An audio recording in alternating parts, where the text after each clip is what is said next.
हा रामकृष्णारी, हा आमचा अतुल आहे, हा आकाश आहे.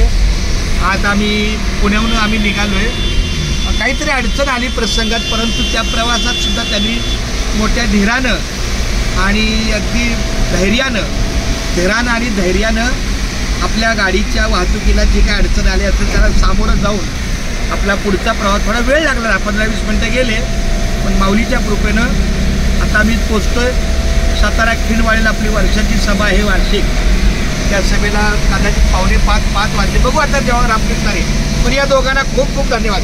एकदा बोला रामकृष्णारी. रामकृष्ण. तुमचं पूर्ण नाव सांगा ना. आकाश जगताप.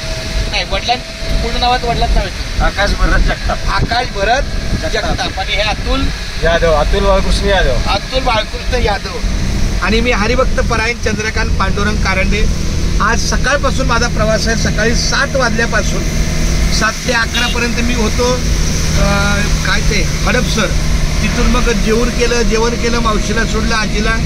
तिथून पुन्हा 11-12 वाजता निघालो. 12:30ला 2-2:30 वाजता आलो त्या पुण्याला. तिथून त्रासच आहे प्रवासाचा, पण ठीक आहे. रामकृष्ण विठ्ठल केशवा गोविंद माधवा. रामकृष्ण विठ्ठल केशवा गोविंद माधवा हे पनवेलचे आहेत. त्यांना काहीतरी पनवेलला मी भेटल्यानं फोन करणार, मला ते भेटतील माऊली. रामकृष्ण.